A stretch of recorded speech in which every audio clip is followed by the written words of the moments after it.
नमस्कार, मुद्दा देख रहे हैं आप और मैं हूं आपके साथ ज्योति सांगवान। हरियाणा में कानून व्यवस्था को लेकर सरकार दावे कर रही है और पिछले काफी दिनों से पुलिस के ताबड़तोड़ एक्शन भी सामने आए हैं, लेकिन उसके बावजूद भी कानून व्यवस्था सवालों के घेरे में है। अब एक बार फिर से बड़ी वारदात साइबर सिटी गुरुग्राम से सामने आई है, जिसके बाद सबसे बड़ा सवाल ये कि अपराधियों में आखिर कानून का खौफ क्यों नहीं है। चर्चा होगी इसी बात को लेकर, उससे पहले एक रिपोर्ट आपको दिखाते हैं।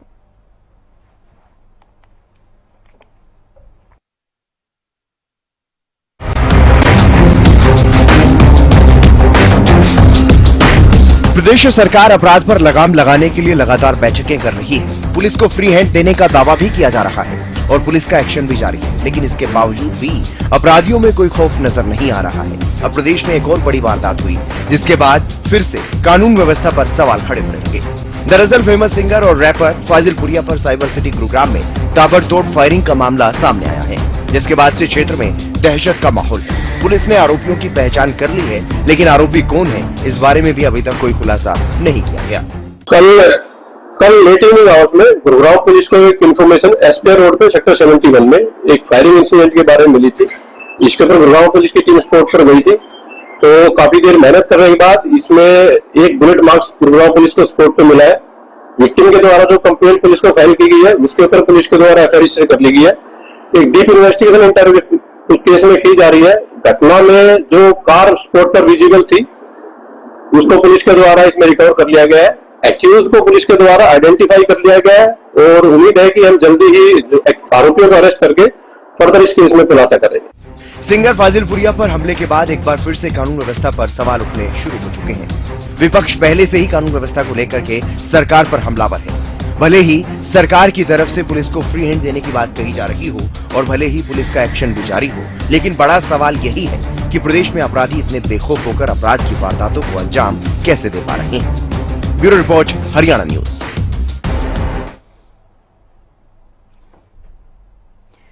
चलिए बात करेंगे क्राइम को लेकर, कानून व्यवस्था को लेकर। कुछ खास मेहमान हमारे साथ जुड़ गए हैं। यशपाल बत्रा, प्रवक्ता बीजेपी, कमल हांडा, प्रवक्ता कांग्रेस, विजेंद्र रेड्डू, प्रवक्ता इनेरू भी हमारे साथ चर्चा में जुड़ गए हैं। आप तीनों का बहुत स्वागत है। मुद्दा बहुत गंभीर है यशपाल जी, आपसे, सभी दलों से, हमसे, हरियाणा के सभी लोगों से जुड़ा मुद्दा है कानून व्यवस्था। दावे आप लोग बहुत कर रहे हैं, मीटिंग्स भी हुई है, कुछ एक्शन देखा भी है ग्राउंड पर, लेकिन क्या वजह है कि कानून का, वर्दी का, खाकी का कोई डर नहीं अपराधियों में? खुलेआम हरियाणा में क्राइम हो रहा है, खुलेआम वारदातें लगातार बढ़ रही हैं हरियाणा में, क्या कहेंगे? ज्योति, ऐसा नहीं है। क्राइम करने वाले क्राइम करते हैं और सरकार या पुलिस अपना काम करती है। आपने निरंतर पिछले 10 साल के अंदर देखा होगा, जब भी कोई क्राइम किया है किसी ने तो उसके खिलाफ सख्त कार्रवाई की। जैसे अभी राहुल फाजिल पुरिया की बात करें या और भी मैंने कुछ दिनों के अंदर कोई चीजें सामने आई हमारे, तो पहली लाइन ये कह रहे हैं कि क्राइम करने वाले क्राइम करते हैं, पुलिस अपना काम करती है, तो क्या आप बहुत जस्टिफाई कर रहे हैं क्राइम को? और क्या ये बहुत न्यू नॉर्मल है हरियाणा में क्राइम होगा? क्राइम हो ही रहा है, क्राइम होना सामान्य बात है। पुलिस का काम नहीं सुनिए आप, पुलिस का काम क्राइम को रोकना भी है, पुलिस का इकबाल होना भी जरूरी है, पुलिस का डर हो लोगों में ये जरूरी है, क्राइम कम हो पहले से बहुत जरूरी है। अब आपने अपनी बात समाप्त कर ली तो मैं शुरू करूं? बोलिए। ज्योति, ऐसा मैं कह रहा था आपको कि क्राइम जो करते हैं उनकी कोई चेहरे पे लिखा नहीं होता कि वो क्राइम करने वाले या करने वाले लोग यही हैं, लेकिन गंभीरता ये होती है उस पर तुरंत कार्रवाई की जाती है, पुलिस तुरंत कार्रवाई करती है और उनके खिलाफ जो एक्शन हो पाता है तुरंत अरेस्टिंग करना या उनके खिलाफ जो जांच बिठाना, उनको अरेस्ट करके उन सलाखों के पीछे डालना, ये तुरंत प्रभाव से सरकार का काम होता है। और वो सरकार निरंतर पिछले कई सालों से आप देखते हो जितने बड़े बड़े मामले आए हैं उनपे जांच बिठाई गई, काम किया गया, अरेस्टिंग की गई और उनको सख्त जो कानून के धाराओं में आती है उनके खिलाफ कार्रवाई करी गई। चाहे किसी भी मामले को आप उठा के हरियाणा के अंदर देखते हैं तो तुरंत प्रभाव से कार्रवाई की जाती है। चाहे राहुल फाजिल पुरिया की बात करें, चाहे इससे पहले भी कई मामले आप लोगों ने देखे होंगे सामने, निरंतर जो मामला सामने आता है उन मामलों के साथ कार्रवाई की जाती है। पुलिस का कोर्ट तो निरंतर है भी सही और हरियाणा सरकार बिल्कुल गंभीर है इस विषय के अंदर, क्योंकि अपराध मुक्त हरियाणा बनाने का जो संकल्प हमारे माननीय मुख्यमंत्री जी, माननीय प्रधानमंत्री जी का सपना है, उस पे निरंतर काम चल रहा है। अब जब ये डिबेट हम कर रहे हैं फाजिल पुरिया के कारण ही, क्योंकि हमला जो हुआ बहुत सारे केसेस हैं, हालांकि बहुत सारे मामले हैं। नया मामला ये है जिसको लेकर हम क्लब करके इस मुद्दे को डिबेट कर रहे हैं। तो फाजिलपुरिया केस में अब जब ये डिबेट हो रही तब तक आरोपी गिरफ्तार नहीं हुए हैं। या तो डर इतना हो, क्राइम ना हो, या फिर तेजी इतनी हो, रफ्तार इतनी हो कि कार्रवाई हो जाए तुरंत। देखिए दोनों ही बातें नजर नहीं आ रही बत्रा जी, दोनों ही बातें नजर नहीं आ रही। ना डर दिख रहा है, ना कार्रवाई तेजी से हो रही है। मैं कांग्रेस को चर्चा में जुड़ रही हूँ। कमल हांडा जी, कैसे आप देख रहे हैं बढ़ते क्राइम को? सरकार हालांकि दावे करती है, कुछ काम हो भी रहा है पुलिस की ओर से, पिछले दिनों कुछ एनकाउंटर भी किए गए, लेकिन उसके बावजूद भी क्राइम की जो रफ्तार है, क्राइम की जो दर है, वो कम होने का नाम नहीं ले रही। लगभग रोजाना बहुत सारे मामले, बहुत सारे खबरें क्राइम से जुड़ी सामने आते हैं। देखिए, कुछ रिकॉर्डेड बातें मैं आपसे करना चाहता हूं। अभी आप रुकिए, मैं कांग्रेस से बात कर रही हूँ। यशपाल जी, हांडा जी को नमस्कार जी, पैनलिस्ट को नमस्कार, आपका चैनल देखने वालों को भी नमस्कार। अगर मेरा मुंसिफ ही मेरा कातिल है तो क्या कीजिए, रक्षक ही जब भक्षक बन जाए तो क्या करेंगे। ये अभी आज की ताजा खबर तो यही है कि राहुल फाजिलपुरिया का खुलेआम जो है उसकी मौत के घाट उतार दिया गया। लेकिन इनका अगर आपको मैं बताऊं, इसी साल का अगर 2025 के मौत के घाट नहीं उतारे गए फाजिलपुरिया, उन पर फायरिंग की गई, बाल बच्चे उन पर फायरिंग की गई। अच्छा सॉरी, मैं शायद सुनने में गलती कर गई, मैं कहीं बाहर से आ रही थी। एनीवेज, चलिए, मारने की कोशिश तो थी ना उनकी कि खत्म कर दें, तो क्यों, किसकी शह पर कर रहे थे और क्यों कर रहे थे? पहली बात तो ये है। मैं आपको बताना चाहूंगी 2025 के पहले क्वार्टर में, यानी कि पहले 3 महीने, यानी कि जनवरी, फरवरी और मार्च में, आपको बता दूं मैं, 4100 लोग मिसिंग हैं। 4100, ये एनसीआरबी का डेटा है जो मैं बता रही हूँ आपको, जिसमें आप लगा लीजिए 11 किडनैपिंग जो हैं आपकी रोज हो रही है, 11 किडनैपिंग्स। मतलब रोज आप देखिए कि 2021 की अगर बात करूं तो 1112 मर्डर्स हुए हैं, आउट ऑफ 2,24,816 जो आईपीसी धारा के अंतर्गत जो है दर्ज किए गए। ठीक है जी। 2900 जो है आपके 8 किडनैपिंग्स, 2900 अभी पर डे हो रही है, 2900 पर डे, 8 किडनैपिंग जो है और पर डे हो रही है। और मैं बताना चाहूंगी 2022 में 3,556 मिसिंग्स थी। तो ये जब काम, जैसे मैंने कहा ना, भाजपा की आदत है कि काम इतना सा होगा ऊंट के मुंह में जीरा जितना, और ये प्रचार प्रसार मतलब दगा दग करते हैं, खूब प्रचार करते हैं कि देखो हमने एक एनकाउंटर कर दिया। एक एनकाउंटर से बात बनती है, लेकिन असल जो बात है वो ये कि इनके हौसले इतने बुलंद क्यों हैं, इनको पुलिस का डर नहीं, इनको कानून का डर नहीं। और इन सब की अगर हम जड़ में जाएंगे कि ये जो इतने अपराध बढ़ रहे हैं, तो उसके 2-3 मेन कारण है। महंगाई है, नशा है, और आपकी बेरोजगारी जो चरम पर है। कोई नौकरियां नहीं दे रही सरकार, सिर्फ झूठे दावे करती है, खुद ही वो बन गई है, ठेकेदार बन गई है HKRN में, और भ्रष्टाचार भी चरम पर है। सारे क्राइम्स हो रहे हैं, कोई और रेप्स भी रोज 4-5-6 दिन हो रहे हैं, रोज 40-50 राउंड फायर हो रहे हैं, लेकिन इनको कोई मतलब नहीं है। ये कहते हैं हमने पुलिस को खुली छूट दे रखी है।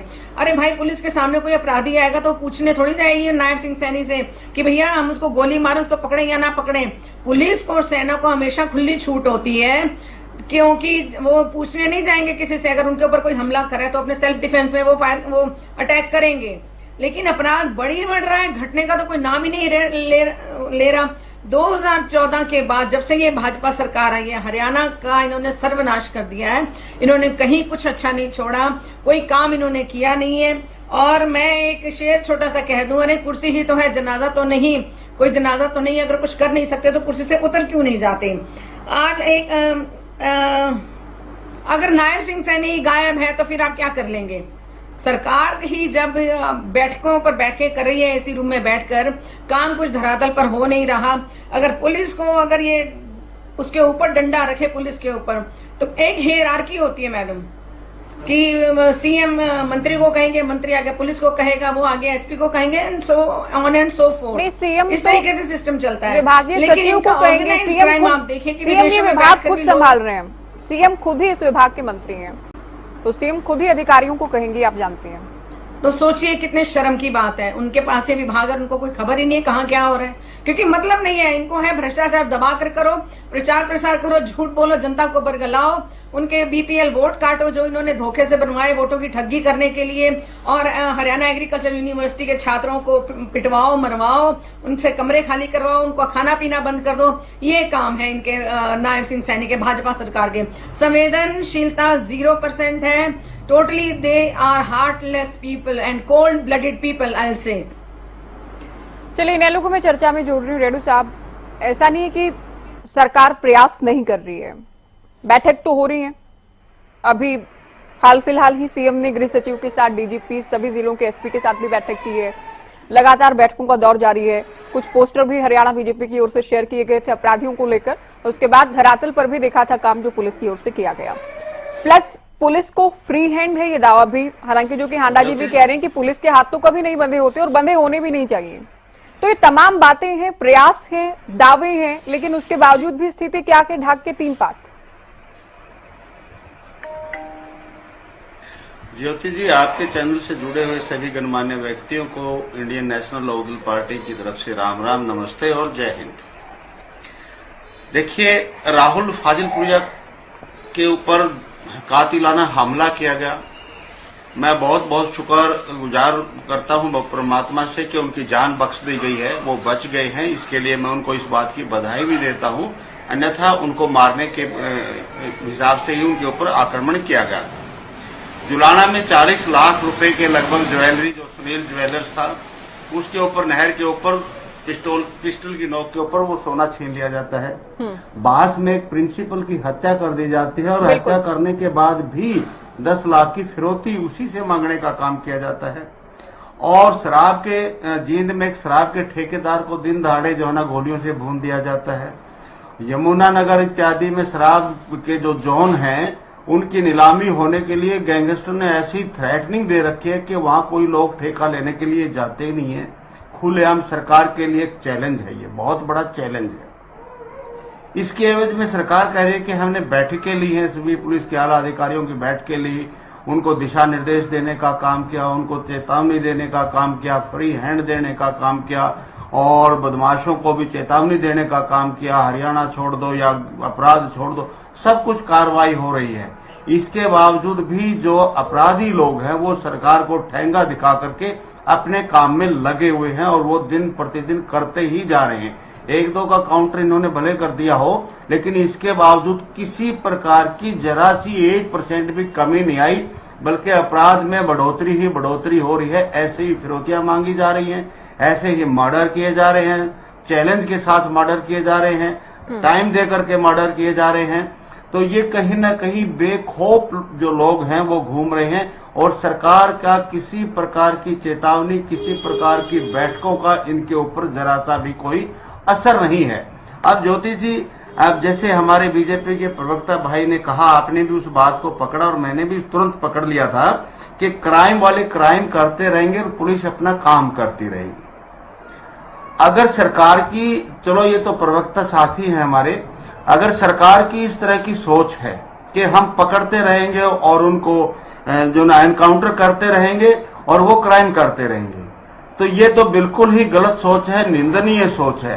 क्राइम हो ही ना, ये नीति होनी चाहिए और ये कोई सॉलिड इसके ऊपर स्टेप लिया जाना चाहिए ताकि क्राइम करने वालों के मन में इस प्रकार का भय रहे कि यदि आप क्राइम करोगे तो आपके साथ इतना बुरा अन्याय, इतना बुरा हालात होंगे आपके कि आपको सातों जन्मों तक याद रहेगा और 3-3 पीढ़ियां आपको याद करेंगी कि हमारे आदमी ने ऐसा काम किया था तो उसको ऐसी सख्त सजा भुगतनी पड़ी थी। कहीं ना कहीं ज्योति जी, मेरा तो मानना देखिए यही है। अच्छा, एक और इनको उन्होंने बात कही कि चेहरे पर नहीं लिखा होता कि कौन क्राइम करेगा। मैं नहीं मानता ज्योति जी इस बात को, बिल्कुल चेहरे पर लिखा हुआ है। सबके पास, पुलिस के पास पूरी रिपोर्ट है। आज हरियाणा में कितने गैंग काम कर रहे हैं, उनके कौन कौन से गुर्गे हैं, कितने नशा तस्कर बाहर घूम रहे हैं। आपने एक बात, ये बात मैंने खुद भी नोट की थी कि गलत कह रहे हैं बत्रा जी, चेहरे पर नहीं लिखा होता। धमकी देकर, बाकायदा धमकी देकर वारदात को अंजाम देते हैं, वारदात को अंजाम देने के बाद जिम्मेदारी भी लेते हैं। हाँ, तो और कितनी दरकार है अभी के चेहरे पर लिखा दिखे कि अपराधी हैं। था, ये सरकार को दिखाई ही नहीं दे रहा। वो तो खुलेआम घूम रहे हैं, सब जानते हैं, धमकी देते हैं, एडवांस में कई दिन पहले धमकी देते हैं, या तो पैसे पहुंचा दो नहीं तो तुम्हारे साथ ये होगा। और तो और जो क्राइम ब्रांच के अपने डीजीपी शत्रुजीत का मैंने बयान पढ़ा था, उन्होंने स्पष्ट तौर पर दिया था अपने बयान में कि इतने अपराधी पैरोल पर घूम रहे हैं, जिनकी पैरोल खत्म हो चुकी है उनको अरेस्ट नहीं किया गया है। इतने नशा तस्कर घूम रहे हैं जिनकी पैरोल खत्म हो चुकी है लेकिन वो खुले घूम रहे हैं। तो उनका तो साफ लिखा हुआ है, न केवल माथे पर बल्कि रिकॉर्ड में भी लिखा है, एड्रेस भी लिखा है।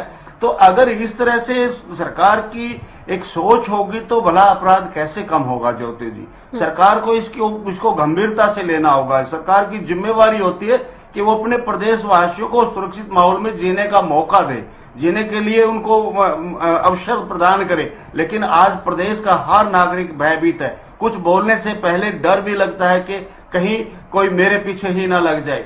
तो ये सरकार कहीं ना कहीं अपराध को रोकने में पूर्णतः विफल है, जो कि बहुत ही महत्वपूर्ण कार्य होता है किसी भी सरकार का। लेकिन कोरी जुमलेबाजी करने से, बैठके करने से, चेतावनी देने से, और मैं तो एक और बात कहता हूं आज आपके चैनल के माध्यम से, हरियाणा गवर्नमेंट के पास भी ये बात जरूर शायद पहुंच जाएगी कि वही शासक जो है ना चेतावनी देता है जो किसी न किसी रूप में कमजोर होता है। अदरवाइज तो शासक को तो चेतावनी देने की जरूरत ही नहीं होती, उसको ये बताने की जरूरत नहीं होती कि हम क्या एक्शन ले रहे हैं। ये तो सब कुछ सेग्रेट होता है। सरकार एक्शन ले लीजिए। अगर नई सरकार, रेणु साहब, अगर नई सरकार बनती है, सुनिए, नई सरकार बनती है तो पिछली सरकारें जिस धर्रे पर चली आ रही होती तो जरूरत पड़ जाती है कि अभी ये हो जाए, या तो अपराधी अपराध छोड़ दें या फिर हरियाणा छोड़ दें। हरियाणा में तो 11 साल से बीजेपी है। अब ये कहने की अगर नौबत आ भी रही है तो फिर वो दिखे भी ग्राउंड पर। अगर अपराध बढ़ा के वाकई और सरकार को लग रहा है कि ये बहुत गंभीर होकर काम करने की जरूरत है बत्रा जी, तो वो दिखना भी चाहिए ग्राउंड पर। बिल्कुल बिल्कुल बिल्कुल सही बात है। आज चेतावनी दे रहे हैं 11 साल के बाद। यशपाल बत्रा जी, सबसे मैं ठीक है, रेणु साहब आएंगे आपके पास, लास्ट कमेंट के लिए मैं आऊंगी। यशपाल बत्रा जी, बहुत सारे मामले हैं, अगर एक एक मामले का मैं जिक्र करूं तो समय कम रहेगा। प्रिंसिपल की हत्या की बात कर रहे थे रेणु साहब अभी, या फायरिंग जिस तरह से की जाती है, रंगदारी मांगी जाती है, कारोबारियों से लूट हो जाती है, शराब कारोबारियों में तो किस तरह का खौफ देखा गया कि पिछले कुछ दिनों में, वो भी आपके सामने है। तो घूम फिर कर बात वही आती है, या तो क्राइम ना हो, इतना डर हो, और बाय चांस क्राइम हो भी जाता है तो उसके बाद त्वरित कार्रवाई हो ताकि कोई डर वर्दी का बचा रहे अपराधियों में। ज्योति, बात समाप्त होगी आपकी? आपको डाउट है? हाँ, नहीं, आप समाप्त लग रही है। बात समाप्त हो गई है तभी मैं रुकी हूँ। देखिए ज्योति, मैंने दोनों प्रवक्ता साथियों की बात सुनी है। हमारे जो कांग्रेस प्रवक्ता है, इन दोनों के प्रवक्ता है, कांग्रेस प्रवक्ता और कांग्रेस के समय की बात हो तो एक कहावत बिल्कुल फिट बैठती है इन पे, कोवा चला हंस की चाल, अपनी चाल भूल बैठा। अपने समय के अंदर क्या हालात थे देश के अंदर, एनसीआरबी डेटा के अनुसार 2010 से 13 तक देश के 5वें स्थान में क्राइम के मामले में हरियाणा था। वो लोग बता रहे हैं क्राइम क्या हालात देश के अंदर है। रही बात राहुल पाजीपुरिया की, जो हत्या का मामला उनके खिलाफ बादशाहपुर थाने में दर्ज हो चुका, फुटेज लेके, सीसीटीवी से फुटेज लेके उन पर तुरंत कार्रवाई की जा रही है। आपके सामने रिजल्ट जल्दी से आपके सामने आ जाएगा। जो भी अपराधी होगा, जिसने भी ये क्राइम किया होगा, तुरंत अरेस्ट होगा। उसके खिलाफ जो मुकदमे है, जो संवैधानिक अधिकार है, संवैधानिक तरीके से उनके खिलाफ मामले दर्ज हो चुके हैं। और नई बात, दूसरे मामले की बात करते हैं। अब आंकड़ों की बात करते हैं। विदाउट आंकड़े सुनना बड़ा अच्छा लगता है, लेकिन आंकड़ों की बात करते हैं तो बड़ा अच्छा लगेगा। आंकड़ों की बात करते हैं। 2024 में अपराध दर में गिरावट, कुल मामलों में लगभग 14% की कमी आई है, जिसमें महिलाओं के खिलाफ अपराध में 19%, बलात्कार के मामले में 23%, गैंगरेप के मामले में 19%, हत्या के मामले में 8% और SC ST एक्ट के अपराधों में 30% की गिरावट टोटल शामिल हुई है। ये 2024 के आंकड़ों की बात करते हैं। अभी SIT की बात कर रहे थे, उनकी कार्रवाई के अकॉर्डिंग STF की बात कर रहे थे। 2023 से 2025 में 1438 अपराधी पकड़े हैं, जिनमें से 325 गैंगस्टर शामिल है उसके अंदर। और STF ने 58 ऐसे अपराधियों को पकड़ा है जिनके ऊपर अवार्ड घोषित था। 101 गैंगस्टर, 178 गंभीर अपराधियों को पकड़ा गया है। ये छोटा सा मैंने आपको एक एग्जांपल दिया जो सरकार और पुलिस मिलकर काम कर रही है हरियाणा के लिए, अपराध मुक्त हरियाणा बनाने के लिए। कई बार कई स्थिति ऐसी भी होती है, जैसे मैं अब भी यही कह रहा हूं कि जो क्राइम करने वाला होगा, जिनके रिकॉर्ड है, जिनके रिकॉर्डेड है, वो तो सामने है, सबको पता है ये रिकॉर्डेड आदमी है, ये लोग क्राइम करते हैं, उन पे कार्रवाई की जाती है और कार्रवाई की भी जा रही है। और जिन लोगों ने, जिनके चेहरे पे कुछ नहीं लिखा, आते हैं क्राइम करके दूसरे स्टेटों से आके क्राइम करके चले जाते हैं और उनके खिलाफ तुरंत कार्रवाई की जाती है। जैसे ही कोई ऐसी बात सामने आती है, उनके रिकॉर्ड बना के उनके खिलाफ कार्रवाई की जाएगी और हरियाणा मुक्त का जो सपना हमारा सबका है, आपका, हमारा और सरकार का, मिलके हम उसको सपने को पूरा करेंगे। ये संकल्प है हरियाणा सरकार का। देखिए, किसी भी मुद्दे पर तुलना बनती है, लेकिन बात जब सुरक्षा की हो, क्राइम की हो, हांडा जी, तो विकास या अर्थव्यवस्था मजबूत करना, निवेश लेकर आना, व्यापार बढ़ाना, ये सब बात की बातें हैं। सबसे पहले किसी भी नागरिक को सुरक्षा की जरूरत है और सरकार की सबसे बड़ी जिम्मेदारी नागरिकों को सुरक्षा देने की है। फिर उसमें कोई भी सरकार को जवाबदेही बनती है। कांग्रेस सरकार रही हो तब कांग्रेस से भी सवाल पूछे गए होंगे। अब क्योंकि लगातार तीसरी बार से बीजेपी है, तो बीजेपी से सवाल बनेंगे ही। क्यों डर नहीं है? और डर कायम करने के लिए क्या रोडमैप है आगे, क्या एक्शन प्लान है सरकार का? हांडा जी। मैडम, एक्शन प्लान इन सरकार का कोई नहीं है, क्योंकि ज्यादा पढ़े लिखे लोग तो यहाँ पर है नहीं, किसी का विजन नहीं है, किसी का मिशन नहीं है। 2024 में इन्होंने कहा अपराधों में गिरावट आई है, क्योंकि 2024 में चुनाव थे, आपको याद दिला दूं मैं बत्रा साहब। दूसरी बात, आप वो बताना भूल के 2023 में 1042 मर्डर हुए हैं। 2024 में सुन लीजिए, 2024 में थोड़ी सी गिरावट आई। अरे सुनिए तो, ज्योति जी इनको चुप कराइए। बत्रा जी, 2024 में गिरावट आई क्योंकि चुनाव थे, ठीक है। ढील किसने दी? अपराधियों को इतने। बत्रा जी क्यों नहीं डाउन कीजिए? अरे भाई सुन लो, झूठे आंकड़ों के खेल तो तुम ले ही आते हो, हमसे सच्चाई भी सुन लिया करो। सच्चाई सुनने की तुम लोगों को आदत नहीं है, क्योंकि 11 साल से झूठ बोलने की इतनी गंदी आदत पड़ चुकी है कि आप सच सुन नहीं सकते हैं। दूसरी बात, ढील किसने दी अपराधियों को? कैसे बढ़ा? खट्टर साहब ने क्या कहा था कि हम सबको सुरक्षा नहीं दे सकते। कमाल की बात की थी ना उन्होंने। 300 शराब के ठेकों की नीलामी रुकी हुई है, जिससे स्टेट को 4000 करोड़ का रेवेन्यू का लॉस है। और वो कहां से निकाला जाएगा रेवेन्यू लॉस? आम जनता की जेब से, किसी न किसी चीज के रेट्स बढ़ाकर। दूसरी बात, मंथली का खेल चलता है, उसमें पुलिस भी शामिल है, उसमें सरकार भी शामिल है। सबको हफ्ता या महीना जो है जाता है, जो भी नशे का कारोबार करता है। कितना कारोबार बढ़ गया सिरसा में, तो बहुत ज्यादा बढ़ गया है, क्योंकि बॉर्डर पड़ता है ना राजस्थान का। दूसरी बात मैंने ये कहना चाहती हूँ कि अवैध ना तो नशा बिके ना शराब बिके, ये सरकार की जिम्मेदारी है। 32 नए थाने खोलने की बात कर रहे हैं, लेकिन 32 नए थाने खोलने के बावजूद भी इतना अपराध बढ़ रहे हैं, तो आपके थाने खोलने का मतलब क्या है? या थाने आपने खोले ही नहीं, खाली हवाई बातें आप करते हैं। सरकार ने कभी जिम्मेवारी ली? आप मुझे ये बताइए कि हाँ हम ये गलती हुई है हमसे, या हम इसको ठीक करेंगे। नहीं, कभी जिम्मेदारी नहीं ली कि हाँ जब भी कोई दुर्घटना हुई हमेशा यही कहा सरकार ने, सब चंगा है, सब अच्छा है। दूसरी बात, अगर सरकार ही अपराधी है तो उसको सजा कौन देगा? मुझे इस बात का जवाब देकर जाए बत्रा साहब।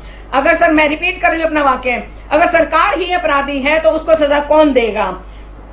सीएम के गृह क्षेत्र नारायणगढ़ में कभी भी पहले कोई अपराध नहीं होते थे, लेकिन अब वहां पर भी अपराध होने शुरू हो गए हैं। कौन जिम्मेवार है? और खूब प्रचार हुआ, आपने एक एनकाउंटर किया, लेकिन उसके बाद फुस हो गए, टाइम फिस हो गए आप लोग, गुब्बारा फट गया आपके प्रचार का। अपराध तो बढ़ता ही जा रहा है। आप लोग कुछ नहीं कर सकते सिवाय लूट और झूठ के, जो आप 11-12 साल से कर रहे हैं। देश को बरगला रहे हैं, जनता देश की आपको नहीं चाहती, आप थोप रहे हैं खुद को जनता पर। आपको शर्म आनी चाहिए वोटों की। समय कम है, मैं लास्ट कमेंट रेडू साहब आपसे चाहूंगी। चर्चा का लास्ट कमेंट। अभय कह रहे थे कि सीएम की कुर्सी अगर एक दिन के लिए दे दी जाती है तो वो क्राइम को खत्म कर देंगे हरियाणा से।